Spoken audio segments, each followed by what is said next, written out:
Thank god. বৌদি বৌদি বৌদি, এইসব হলো কি করে? কে করেছে এইসব? মরে গেছে বকুল, ঝামেলা শেষ,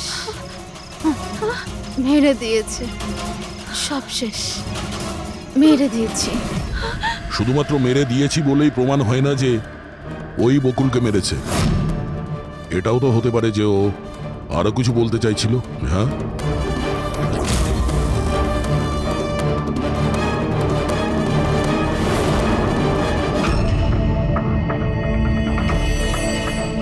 একটা কথা বলো, বকুল যখন খুন হয় তখন তোমরা সবাই কোথায় ছিলে? কোথায় ছিলে তোমরা? আমি আর নিতিন তো এক বন্ধুর বিয়েতে খান্ডালা গিয়েছিলাম। কীর্তির ফোন এলো আর আমরা তাড়াতাড়ি চলে এলাম। আমার বিজনেস মিটিং ছিল হোটেল কিটসে। ওখানে একজন ক্লায়েন্টের সঙ্গে ডিনার ছিল। নিতিনের ফোন পাওয়া মাত্র আমি এখানে চলে আসি। আর আপনি কীর্তি, আপনি কোথায় ছিলেন? আমি তো বাইরে গেছিলাম। কীর্তি বাইরে গিয়েছিল, কাকাবাবু ক্লায়েন্টের সঙ্গে মিটিং এ ব্যস্ত ছিলেন, আর আপনারা দুজন খান্ডালা গিয়েছিলেন। আর সেই সময় বকুল আর আশিকা বাড়িতে একাই ছিল, তাই তো? বকুলদারও তো ব্যাঙ্গালোর যাওয়ার কথা হয়েছিল। দাদার 11টার ফ্লাইট ছিল। আর আশিকা বৌদি তো পার্টিতে গেছিল। আপনারা কেউ বাড়িতে ছিলেন না? তাহলে ব্যাঙ্গালোর যেতে গিয়ে বকুল ফিরে এলো কেন? আর এই আশিকা, ও পার্টি থেকে ফিরে এলো কেন? সেটা আপনি কি আশিকা বৌদিকে জিজ্ঞাসা করুন না, যে বৌদি এত তাড়াতাড়ি কি করে ফিরে এসেছিল। বৌদি তো এটা বলে গেছিল যে বৌদি সকালে ফিরে আসবে। ওটা তো আমরা ওনাকে জিজ্ঞাসা করবই। এবার আপনি বলুন যে আপনি কোথায় ছিলেন তখন? আমার মা তো ব্যান্ড্রায় থাকে। আমার মায়ের হঠাৎ ফুড পয়জনিং হয়েছিল, আমি তো মায়ের কাছে ছিলাম, আর ওখান থেকে ফিরেছিলাম আমি। বাহ দয়া, প্রতিটা কথা এক্সপ্লেনেশন আছে। যে বকুলের খুনের সময় আমি ওখানে ছিলাম, এখানে ছিলাম, আমি ওখানে গিয়েছিলাম, সবকিছুর ব্যাপারে এক্সপ্লেনেশন আছে। কিন্তু সবাই মন দিয়ে শুনুন একটা কথা, যে সিআইডির কাছে কোনো সত্যি বেশিক্ষণ গোপন রাখা যায় না, সেটা সামনে আসবেই।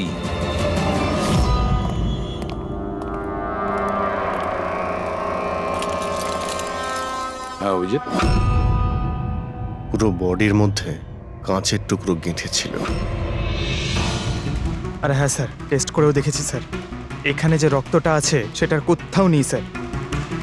একটা কাজ করো, বাড়িটাকে খুব ভালো করে তল্লাশি করো, দেখো কিছু না কিছু প্রমাণ নিশ্চয়ই পাবে, তাই না?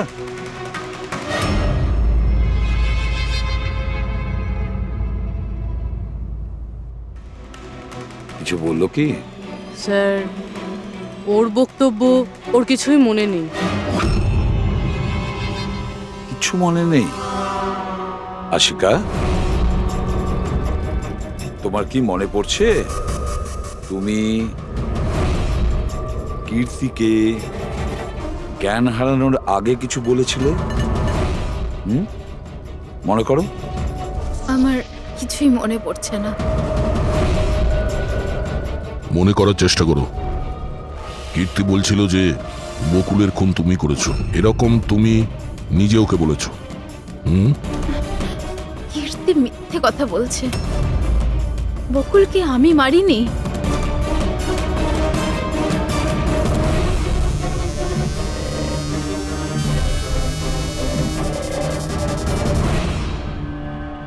স্যার, এ আবার স্মৃতিশক্তি চলে যাওয়ার অ্যাক্টিং করছে না তো?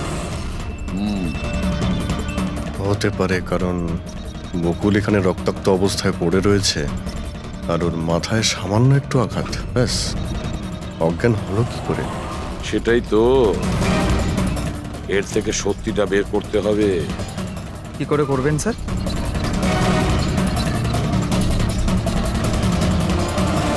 সত্যি কথাটা বলিয়ে নেব নার্কো টেস্টের মাধ্যমে।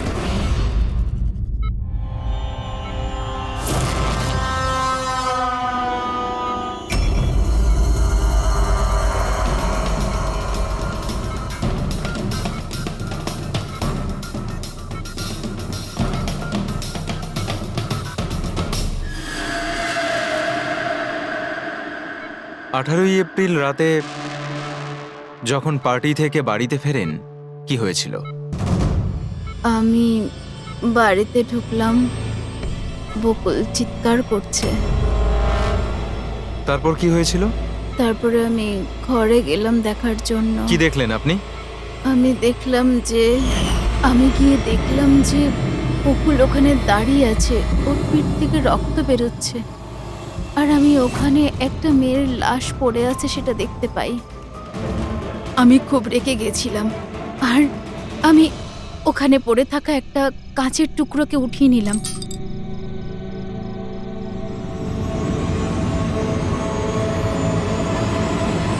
আর আমি বকুলকে মেরে দিলাম। আর তখনই আমি আমার ঘাড়ে একটা প্রেশার অনুভব করলাম। তারপরে আমি বেহুশ হয়ে পড়ছিলাম। বেহুশ হওয়ার আগে আমি দরজার সামনে একজন মানুষকে দেখতে পাই। কেউ একজন অরেঞ্জ কালারের জ্যাকেট পরেছিল। পুরুষ ছিল না মহিলা? একটা লোক। আচ্ছা, তারপর ও কি করলো? ও আমার কাছে আসছিল, মনে হয় আমাকে মারতে চাইছিল। আচ্ছা আশিকা, তুমি ওখানে কোনো মহিলার লাশ দেখতে পেয়েছো? হ্যাঁ, দেখেছিলাম। মহিলার লাশ? ওখানে তো আমরা কোনো মহিলার লাশই পাইনি। স্যার, আমরা তো বকুলের মার্ডারের তদন্ত করছি। এর মধ্যে আবার নতুন কেস এলো কোথা থেকে? কোন মহিলার লাশ? কে ছিল ওই মহিলা? আমি মনে করতে পারছি না, সবকিছু ধোঁয়া ধোঁয়া লাগছে। আচ্ছা, এ আমাদের বোকা বানাচ্ছে না তো? বুঝে উঠতে পারছি না এ কোন মহিলার কথা বলছে, কোন মহিলার কথা বলতে চাইছে। আশিকা, তুমি বকুলকে কেন মেরেছো? কেন মেরেছো বকুলকে? ঠিকই হয়েছে যে ও মরে গেছে। তাছাড়াও যদি বেঁচে থাকতো তাহলে আমাকে রাস্তায় ভিক্ষে করতে হতো। কেন? ঘাড় ধাক্কা খেতে কেন? চরিত্রহীন প্রমাণ করতে চাইছিল, ডিভোর্স চাইছিল আমার থেকে। আচ্ছা, ওই মৃত মহিলা, উনি কে ছিলেন? আমি আপনাদেরকে বললাম তো, মনে করতে পারছি না। দেখো আশিকা, আমরা ওখানে কোনো মহিলার লাশ খুঁজে পাইনি। তাহলে সেই লাশটা গেল কোথায়? আমার যখন জ্ঞান ফিরছিল তখন ওই লাশও ওখানে ছিল না। আর ওই যে ফ্লোরেসেন্ট অরেঞ্জ কালারের জ্যাকেট পরা লোকটা? ওটা খুবই অস্পষ্ট আমার কাছে, ওই দরজাতেই দাঁড়িয়েছিল। হতে পারে আমার জ্ঞান হারানোর অপেক্ষায় ছিল।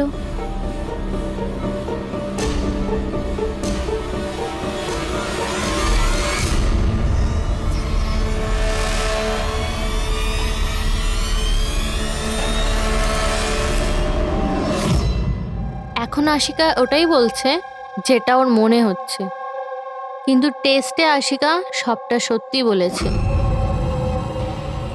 Thank you. ওয়েলকাম। স্যার, ও যদি নার্কো টেস্টে ঠিক বলে তাহলে তো আমাদের ওই মরা মহিলাটা সম্পর্কে জানতে হবে। মনে হচ্ছে ক্রাইম সিনে দ্বিতীয়বার যেতে হবে, ভালো করে আবার চেক করব।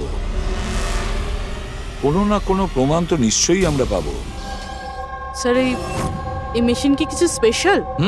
এই মেশিনটা যে কোনো ছোট কোনো প্রমাণ খুঁজতে সক্ষম, যেরকম মাইক্রোবস, যেটা সাধারণত ধোঁয়াতে মিশে যায়।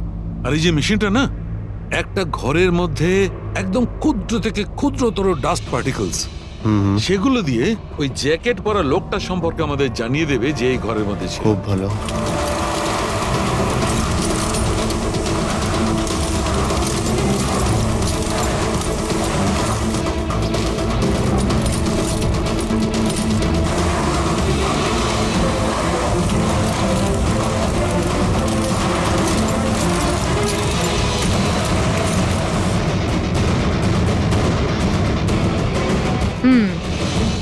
এই দেখুন,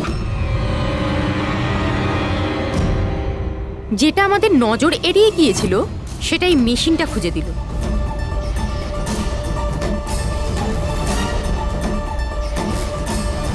এটা তো মনে হচ্ছে কারণ নখ। তাও আবার নেল পেন্ট লাগানো, ডেফিনেটলি কোনো মহিলারই। কিন্তু স্যার এখানে কিভাবে? হয়তো দৌড়োদৌড়ি হাতাহাতিতে কোনো জিনিসের সঙ্গে ধাক্কা লাগে আর নখটা পড়ে যায়। বাড়ির সবাইকে চেক করো তো, ওদের কারণ হয়তো।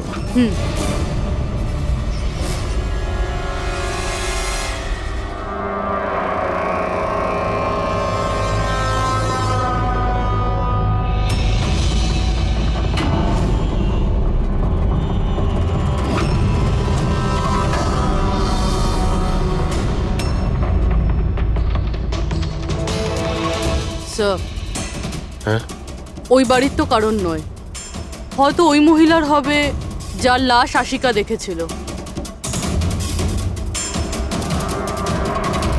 তাই তো মনে হচ্ছে।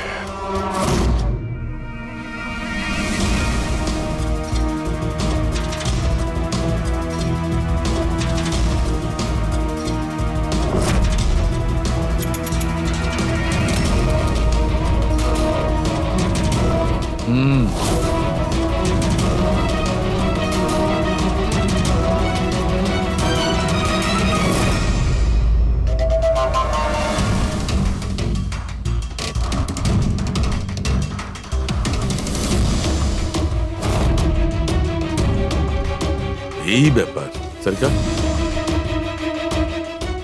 রাইট। জানতে পেরেছো এই নখ থেকে এটা কার? স্যার এই নখটা ডিএনএ কোনো ফ্যামিলি মেম্বারের সঙ্গে ম্যাচ করেনি। কিন্তু একটা কথা জানা গেছে বস, এই নখটা যারই হোক না কেন, ও একজন মহিলা আর তার বয়স 20 থেকে 25 বছর। 20 থেকে 25 বছরের মহিলা? আর একটা কথা, হ্যাঁ,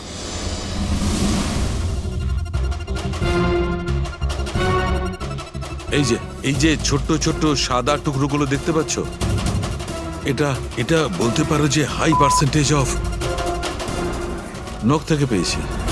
এই মেয়েটা ড্রাগ এডিক্ট ছিল? হ্যাঁ, এটা ওদের পরিবারের কারণ নয়, বাইরের কারণ। স্যার তার মানে যদি কেউ বাইরে থেকে আসে তাহলে কোনো গাড়ি, অটো বা ট্যাক্সি করেই নিশ্চয়ই আসবে। হ্যাঁ, খোঁজ নিয়ে দেখতে হবে রিক্সাওয়ালা, ট্যাক্সিওয়ালা বা ওদের মতো কেউ ওই মহিলাকে বাড়িতে ছেড়ে দিয়ে এসেছিল কিনা। স্যার ওই আশিকা বলছিল কোনো সাফাই কর্মী অরেঞ্জ কালারের জ্যাকেট পরেছিল ওখানে। বেহুশ হওয়ার আগে আমি দরজার সামনে একজন মানুষকে দেখতে পাই, কেউ একজন অরেঞ্জ কালারের জ্যাকেট পরেছিল। ও কে, কোথা থেকে এসেছিল, কোথায় উধাও হয়ে গেল, ওর ব্যাপারে খোঁজ নিতে হবে। স্যার যত ড্রাগ পেডলার্স আছে ওদের কাছে জানতে হবে যে কত মহিলা এই হাই ডোজের ড্রাগস নেয়। অভিজিৎ, একটা কাজ করো, রিক্সাওয়ালা আর ট্যাক্সিওয়ালার কাছে খোঁজ নাও যে ওনাকে বাড়িতে ছেড়ে দিয়ে এসেছিল কিনা, আর মিসিং পার্সনস রিপোর্ট চেক করো। স্যার শহরে যতগুলো ড্রাগ পেডলার আছে না, সবার কাছে গিয়ে খোঁজ নাও, দেখো ওরা এমন কোনো মহিলাকে চেনে কিনা যে হাই কোয়ালিটি ড্রাগ ব্যবহার করে। আর আমরা গিয়ে ওদের বাড়ির লোকের সঙ্গে কথা বলি, দেখা যাক ওরা কোথায় যায়, কি করে ওই ঘটনার সময়।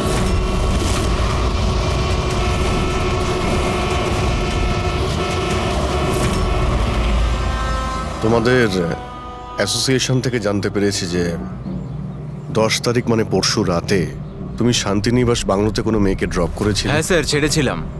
তখন টাইম কত ছিল মনে আছে স্যার তোমার? প্রায় 1টা নাগাদ, ওই বাংলোতেই।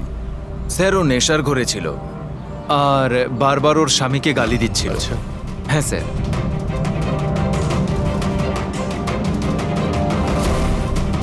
ওই মেয়েটা কি এ ছিল?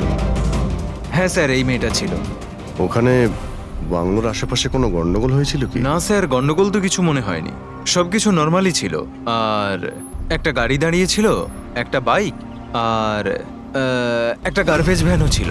Garbage van? হ্যাঁ sir. Sir sir sir sir sir sir আমিও পরশুদিন একজন মেয়েকে শান্তিনিবাস বাংলোর কাছে নামিয়েছিলাম। কটার সময়? স্যার সম্ভবত 12:30 নাগাদ। আর তুমি একটা সময় নামিয়েছিলে? হ্যাঁ স্যার। আচ্ছা দেখো তো সেটা কি এই মেয়েটা? না না স্যার, এই মেয়েটা তো নয়। তাহলে একে তুমি একটার সময় নামিয়েছিলে আর 12:30টার সময় যে মেয়েটাকে তুমি নামিয়েছিলে তাকে আবার দেখলে তুমি চিনতে পারবে? একদম স্যার, নিশ্চয়ই চিনে ফেলবো। গুড, চলো। তোমাদেরকে যে যে প্রশ্ন করব তার সঠিক উত্তর আমার চাই। যদি কেউ মিথ্যে বলো না তাহলে ভীষণ মুশকিলে পড়ে যাবে, বুঝেছো? স্যার মিথ্যে কথা বলে কেন নিজেদেরকে বিপদে ফেলবো? হ্যাঁ, তাহলে বলো, যেদিন বকুল খুন হয়েছিল সেদিন কি চেতন তোমার হোটেলে ছিল? হ্যাঁ স্যার, উনি হোটেলেই ছিলেন আর উনি সব সময় ক্লায়েন্টের সাথেই ছিলেন। উনি ক্লায়েন্টের সাথে ডিনারও করেছেন। আচ্ছা, ঠিক আছে, তোমাদের ক্লায়েন্টদের ডিটেলস চাই আমার, আর সেদিনের সিসিটিভি ফুটেজও। শিনা, কীর্তির মায়ের ফুড পয়জনিং কেন হয়েছিল? খাবারে কি মিশিয়েছিলে? আমি কিচ্ছু মেশাইনি। আন্টি তো বাইরে গেছিলেন। যখন তখন উনি ফিরে এসেছিলেন, ওনার শরীরটা ভালো ছিল না। স্যার নিতিন আর সিয়া দুজনে সারাদিন বিয়েতেই ছিল। জিজ্ঞেস করার আগে বলছো, মুখস্থ করে এসেছো নাকি? না ম্যাম, যেটা সত্যি সেটাই বলছি। 11টার সময় ফাংশন শেষ হয়ে গেছিল। এরপরে বাকি রইল নিতিন আর শিয়া। ওরা কোথায় গিয়েছিল? স্যার ওরা মনে হয় নিজেদের রুমে চলে গেছিল।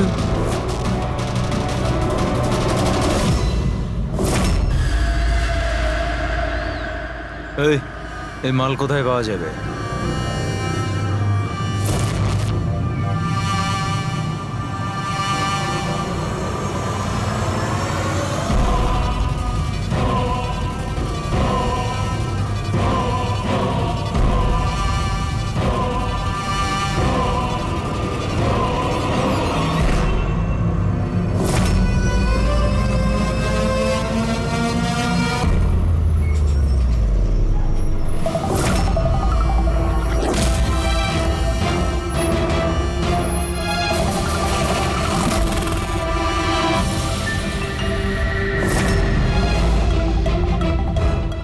মাল চাই। পেয়ে যাবি। কতটা চাই আর পেমেন্ট কিভাবে করবি? পেমেন্ট মাল ব্যবহার করার পরে। মাল ব্যবহার করার পর দেখ, পালানোর ব্যাপারে না চিন্তাও করিস না। আমার কাছে সমস্ত ক্লায়েন্টের ঠিকুজি কুষ্টি আছে, আর ওই কুষ্টিতে লেখা আছে আমার ক্লায়েন্ট ওভারডোজে মরবে, নয়তো আমার বন্দুকের গুলিতে। কিন্তু তোর কুষ্টিতে লেখা আছে জেল যাওয়া। ওই সব মহিলার ফোন নাম্বার আমার চাই, যাদের তোমরা ড্রাগ সাপ্লাই করো। তাড়াতাড়ি দাও।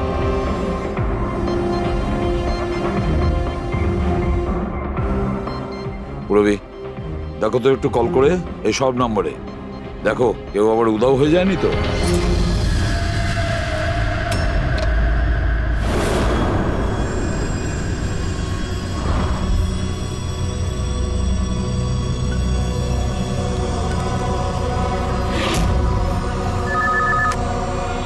হ্যালো, আচ্ছা, আমি সোনারিকার সাথে কথা বলতে পারি? দেখুন, ও তো দুদিন ধরে কাজে আসছে না। কি? এ নিয়ে তো আমাদেরও চিন্তা হচ্ছে। 2 দিন ধরে? ঠিক আছে, থ্যাংক ইউ স্যার। হ্যাঁ স্যার, ডায়েরিতে যে ছবিগুলো ছিল ওর মধ্যে থেকে এই মেয়েটা নিখোঁজ। এই মেয়েটার নাম সোনারিকা, আর এ একটা বারে কাজ করে। ও 2 দিন কাজে যায়নি। একে দেখে বলো তো, এ কি তোমার ক্লায়েন্ট ছিল? হ্যাঁ স্যার। তুমি কি এই মেয়েটাকে নামিয়েছিলে? হ্যাঁ স্যার, এই ছিল, এই মেয়েটাই। আশিকা নিশ্চয়ই একে দেখেছিল। বকুলের ফ্যামিলির সবাইকে ভেতরে নিয়ে এসো। একটু মন দিয়ে দেখুন এই ফটোটা। এই সেই মেয়েটা যার লাশ আপনাদের ঘরে পাওয়া গেছে। আপনারা চেনেন নাকি? হ্যাঁ না স্যার। আমি দেখেছি স্যার, বকুলদার সাথে 2 মাস আগেই। বকুলের সঙ্গে দেখা হয়েছিল 2 মাস আগে? কোথায় দেখেছিলে? একটা হোটেলের বাইরে। আর দাদা বলেছিল ইনি দাদার ক্লায়েন্ট। স্যার, কোনো ড্রাগ অ্যাডিক্টেড বারে কাজ করা কোনো মহিলার সঙ্গে বকুল ছিল, আর এনাদের বলেছে ওই মহিলা ওর ক্লায়েন্ট। কেন কেন মিথ্যে বলেছে ও?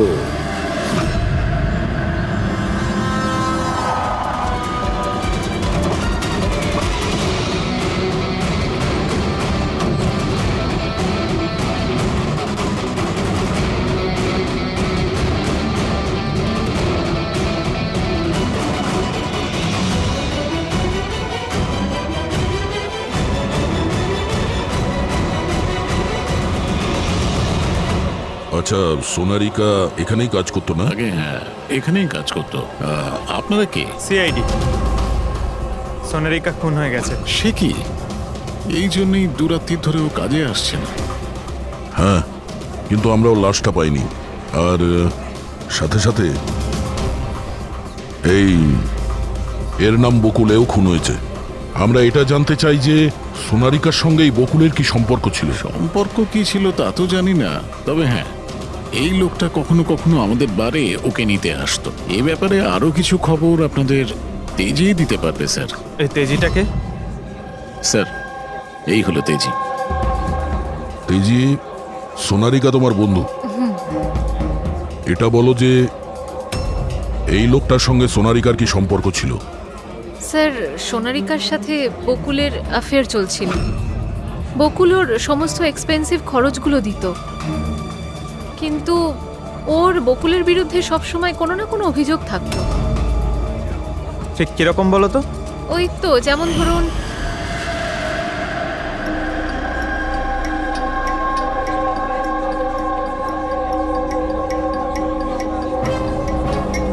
সোনারিকা, কি হয়েছে? আমি বকুলের সাথে এই সম্পর্কটা আর কন্টিনিউ করতে পারবো। কিন্তু কেন, কি হয়েছে? না এই সম্পর্কটা রেখে আমি কোনো টাকা পয়সা পাচ্ছি না, ওই বকুল নিজের বউকে ডিভোর্স দিচ্ছে। কিছু একটা করতেই হবে। কি করবি তুই? ব্ল্যাকমেল। কি? আমি ওকে ব্ল্যাকমেল করব যে আমাকে এই নাটকটা করতে বাধ্য করেছে। তাহলে কেউ সোনারিকাকে টাকা দিচ্ছিল বকুলের সাথে ভালোবাসার নাটক করার জন্য। মাস্টারমাইন্ড তাহলে অন্য কেউ? হ্যাঁ, আর ওই মাস্টার মাইন্ডই প্ল্যান করে এই সোনারিকা আর বকুলকে মেরে দিয়েছে। কিন্তু আশিকার ওখানে আসা প্ল্যানের মধ্যে ছিল না। বুঝে উঠতে পারছি না যে এই বকুল নিজের ফ্লাইট ছেড়ে বাড়ি কেন ফিরে আসলো। আর স্যার, খুনি যদি বকুলের গার্লফ্রেন্ডকে মারতেই চেয়েছিল তাহলে অন্য কোথাও মারতে পারতো, বাড়িতেই কেন মারতে গেল? হতে পারে খুনি প্রথম থেকেই জানতো যে বকুলের বাড়িতে কেউ নেই, সেই কারণেও মিথ্যে কথা বলে সোনারিকাকে ওখানে ডেকেছে। আর সেই সময় বকুল আর আশিকা ওখানে পৌঁছে গেছে।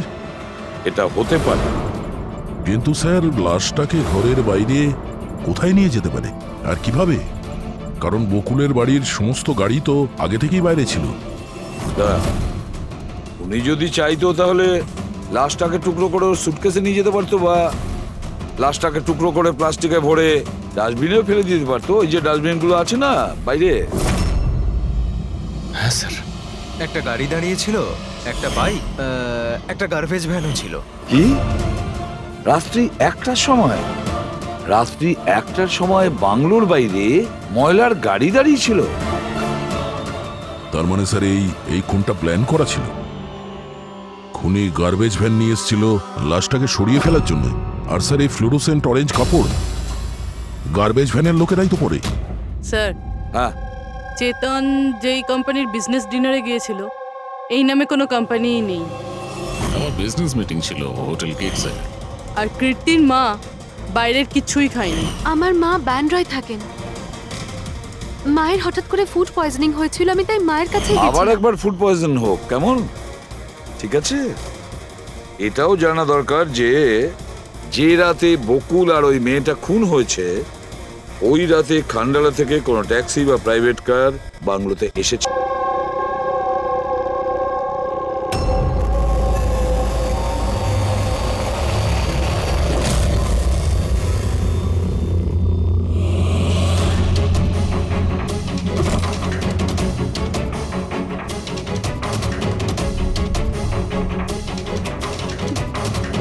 বকুলের সাথে আজকে আমাকে কথা বলতেই হবে, তাতে যা খুশি হয়ে যাক। বকুলের সাথে কথা বলতেই হবে।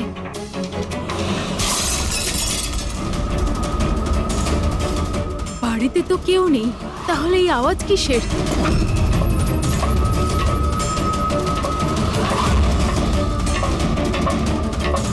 কীর্তি,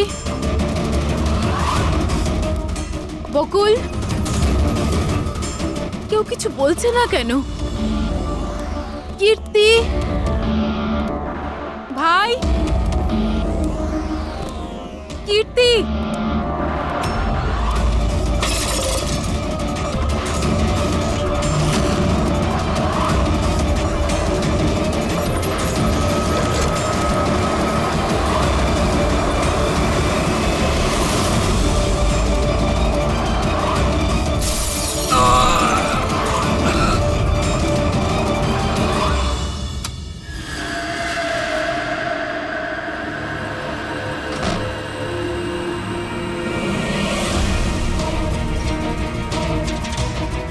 দাদার সুটকেস?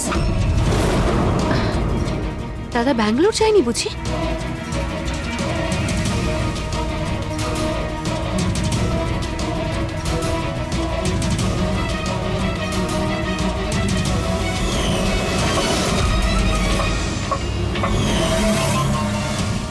বৌদিও ফিরে চলে এসেছে।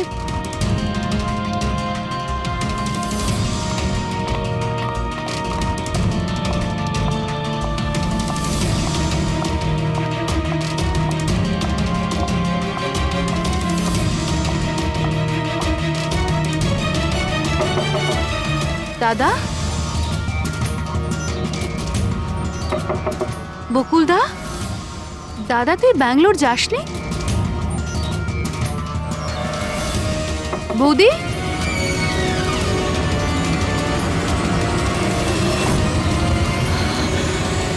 দাদা! দেখো কীর্তি, এটা খুনের ব্যাপার। আরো একবার ভেবে নাও। তুমি যে কথাগুলো বলছো সেগুলো সত্যি?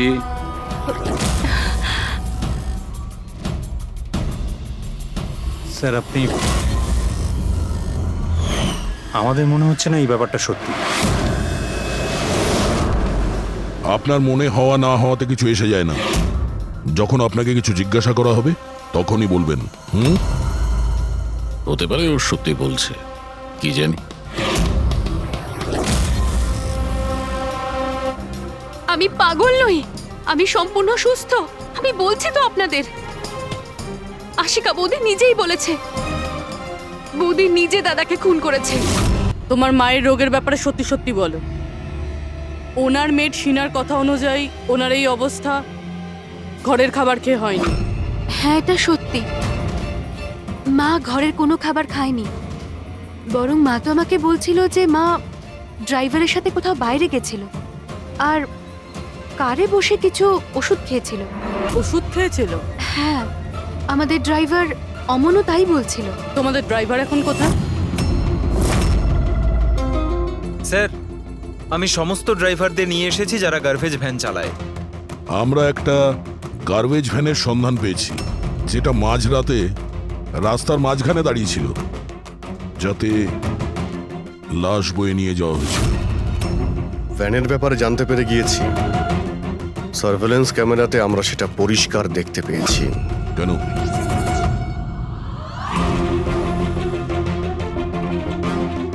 তুমি না ওই ভ্যানের ড্রাইভার? না না স্যার, আমি কিছুই জানি না। আমার ভাই নিয়ে গেছিল এই ভ্যানটাকে, আর এবারে ও সেটাকে কোথায় নিয়ে গেছিল, কেন নিয়ে গেছিল, আমাকে কিছুই বলেনি ও স্যার। ফোন করো কে? হ্যাঁ স্যার। হ্যাঁ হ্যালো, হ্যাঁ ভাই কোথায় আছিস রে তুই?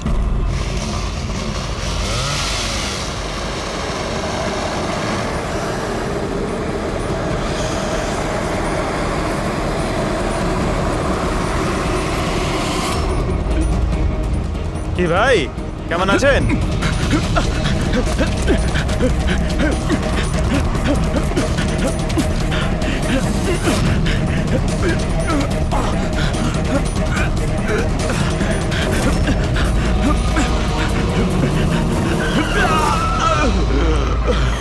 স্যার আমি সব সত্যি কথা বলছি। আমি যা কিছু করেছি ওই ফোন কলের ভিত্তিতেই করেছি।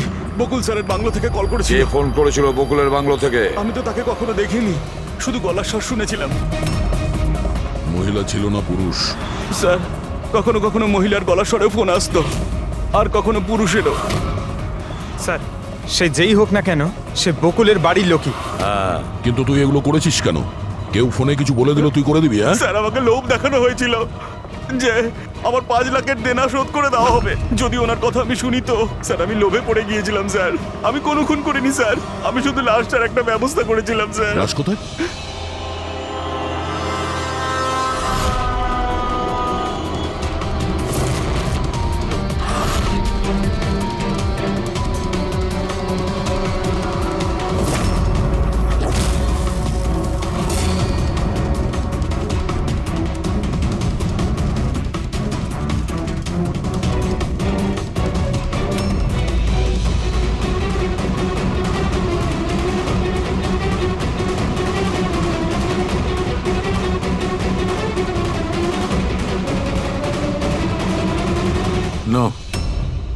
এই মেয়েটার গলা টেপা হয়েছে আর তাতেই ওর মৃত্যু হয়েছে।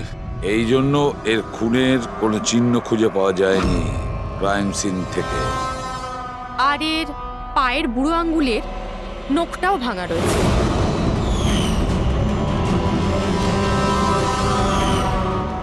আর ডক্টর এগুলো কি? এই যে হলুদ হলুদ দাগ। এটাই তো এই কেসের সবচেয়ে বড় সূত্র। চলুন সবাই দাঁড়িয়ে যান। দাঁড়ান। আর কত জিজ্ঞাসাবাদ করবেন আপনারা? সবই তো বলে দিয়েছি আমরা। এবার আর কোনো জিজ্ঞাসাবাদ করবো না। হ্যাঁ, আপনাদের প্রত্যেকের নার্কো টেস্ট হবে। Narco test? কিন্তু কেন? কারণ আপনাদের মধ্যে কেউ যে সত্যিটা বলছে না। আপনাদের কাছে কোর্টের পারমিশন আছে এই নার্কো টেস্টের জন্য? হ্যাঁ, পারমিশন ছাড়া আমরা কিচ্ছু।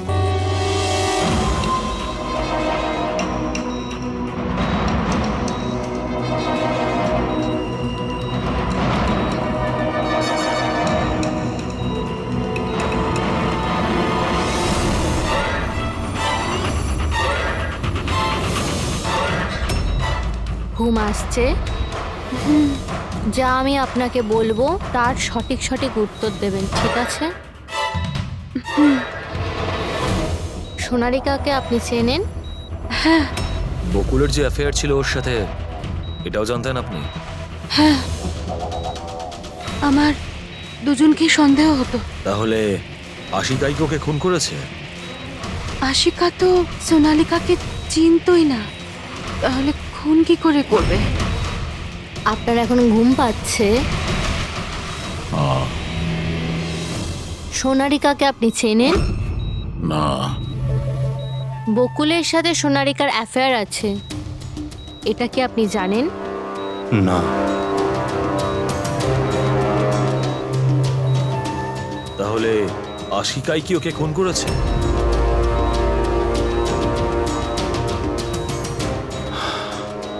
আশিকা সোনালীকে চিনত,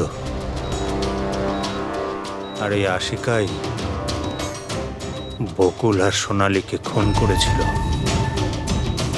ও নিজেই এই খুনের ষড়যন্ত্রটা রচনা করেছিল।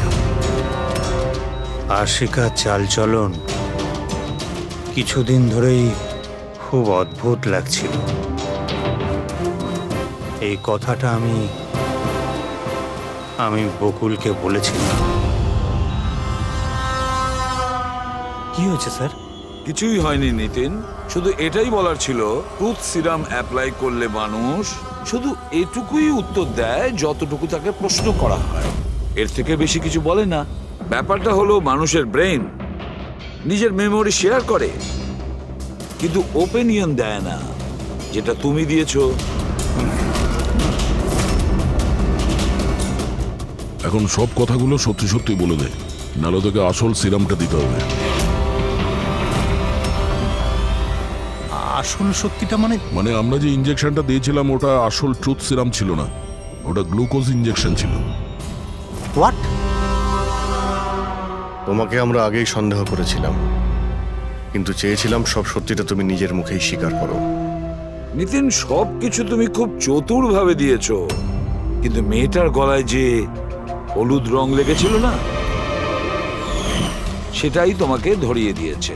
সেই হলুদ যেটা বিয়ের সময় তোমার হাতে লেগেছিল। এই যে হলুদ রঙের পার্টিকেলস গুলো দেখতে পাচ্ছ, এইগুলো আসলে হলুদ, আর এই হলুদের সঙ্গে আটা আর তেল মেশানো হয়েছিল। আটা, তেল আর হলুদ। মুখে কোনো হলুদ নেই, শুধু এইখানে, এই গলার কাছে। কোথা থেকে আসতে পারে এই হলুদ? স্যার, শিয়া বলছিল যে ওরা খান্ডালা গেছিল বিয়ের জন্য, আর ওখানে গায়ে হলুদের অনুষ্ঠানে যুক্ত হয়েছিল। বকুল 500 কোটির রাজত্ব চালাতো, সেই রাজত্ব যেটা আমি তৈরি করেছিলাম, কিন্তু আমাকেই ওই রাজত্ব থেকে বার করে দেওয়ার চেষ্টায় ছিল। ওর সঙ্গে তুমি কথা বলতে, ওকে বোঝাতে। কথা বলার অনেক চেষ্টা করেছিলাম স্যার, অনেকবার চেষ্টা করেছিলাম, কিন্তু ও শুনতো তবে না। ভাই ছিল আমারও, আমি কখনো মারতে চাইনি ওকে, কিন্তু পুরো রাজত্বটা নিজের নামে করতে চাইছিল। সেই জন্য আমিও একটা প্ল্যান করলাম। কি প্ল্যান করেছিলে? বকুল আর আশিকার প্রায় প্রতিদিনই ঝগড়াঝাটি হতো। ও আশিকাকে ছেড়ে দিতে চাইছিল।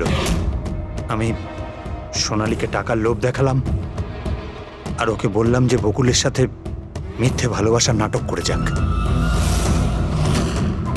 আর একদিন সময় হলে ওকে বিয়েও করে নিক। আসলে আমি এই সোনালীর মাধ্যমেই আমার হারানো রাজত্ব ফিরে পেতে চাইছিলাম। কিন্তু ওকে কেন মেরে দিলে? ও তো তোমার সঙ্গই দিচ্ছিল। সেটা প্রথমে স্যার, কিন্তু পরেও আমাকে ব্ল্যাকমেইল করা শুরু করলো। আর সেই জন্যই তুমি মেয়েটিকে কায়দা করে বাড়িতে ডেকে নিয়েছো। হ্যাঁ স্যার, সেই রাতে আমি এমন সিচুয়েশন ক্রিয়েট করলাম যাতে কি সমস্ত লোক বাড়ির বাইরে থাকে। আমিও ওয়াইফকে নিয়ে খান্ডালা চলে গেলাম। আর যেই আমার ওয়াইফ ওষুধ খেয়ে শুয়ে পড়লো, আমি সঙ্গে সঙ্গে ট্যাক্সি নিয়ে এখানে চলে এলাম আর আমনকেও ডেকে নিলাম। সোনালীর ঘরে পৌঁছতেই দেখো সোনালী, আমার কথাটা বোঝার চেষ্টা করো। যদি এই মাঝপথে তুমি আমার সঙ্গটা ছেড়ে দাও তো আমার পুরো প্ল্যানটা বানচাল হয়ে যাবে। হয়ে যাক তোমার সব প্ল্যান বানচাল, আমার কিচ্ছু যায় আসে না তাতে। আর এমনিতেও ওই বকুলের প্রতি আমার কোনো ইন্টারেস্ট নেই। আমি ওকে ভালোবাসি না আর ওকে বিয়েও করতে চাই না।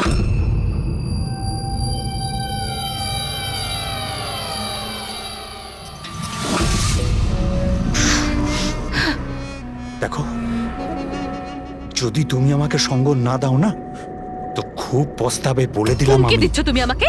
হুমকি দিচ্ছ? হ্যাঁ, এমনটাই ভেবে নাও।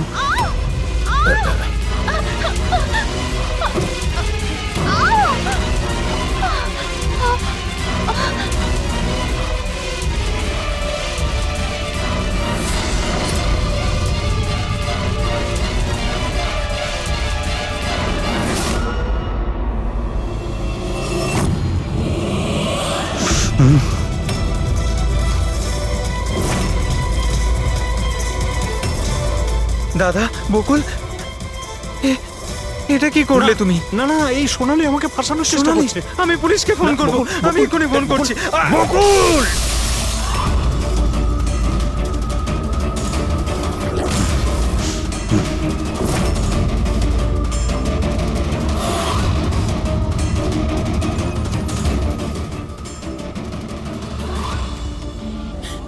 বকুল,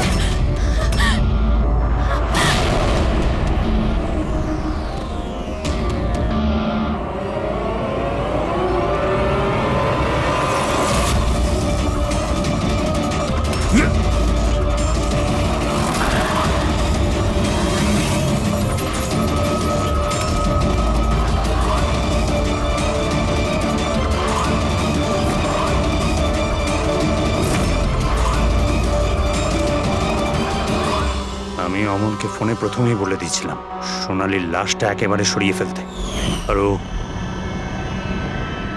একেবারে সেই কাজটাই করেছিল। টাকার লোভে পড়ে তুমি এতটাই অন্ধ হয়েছিলে যে নিজের সম্পর্কটাই ভুলে গিয়েছিলে। নিজের ভাইয়ের প্রাণটা নিয়ে নিয়েছো, আর তার উপরেও নিজের সঙ্গী মেয়েটিকেও খুন করলে তুমি। আইন তোমাকে কোনোদিন ক্ষমা করবে না। কঠোরতম শাস্তি হবে তোমার, হয়তো ফাঁসি।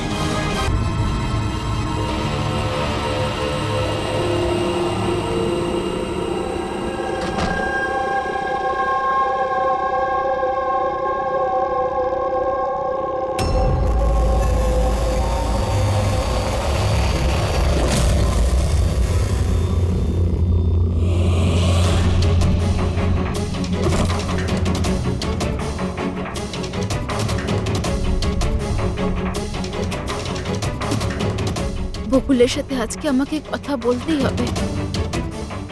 তাতে যা খুশি হয়ে যাক, বকুলের সাথে কথা বলতেই হবে।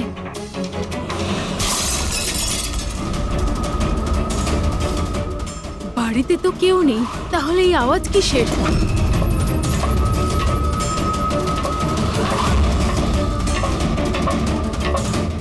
কীর্তি,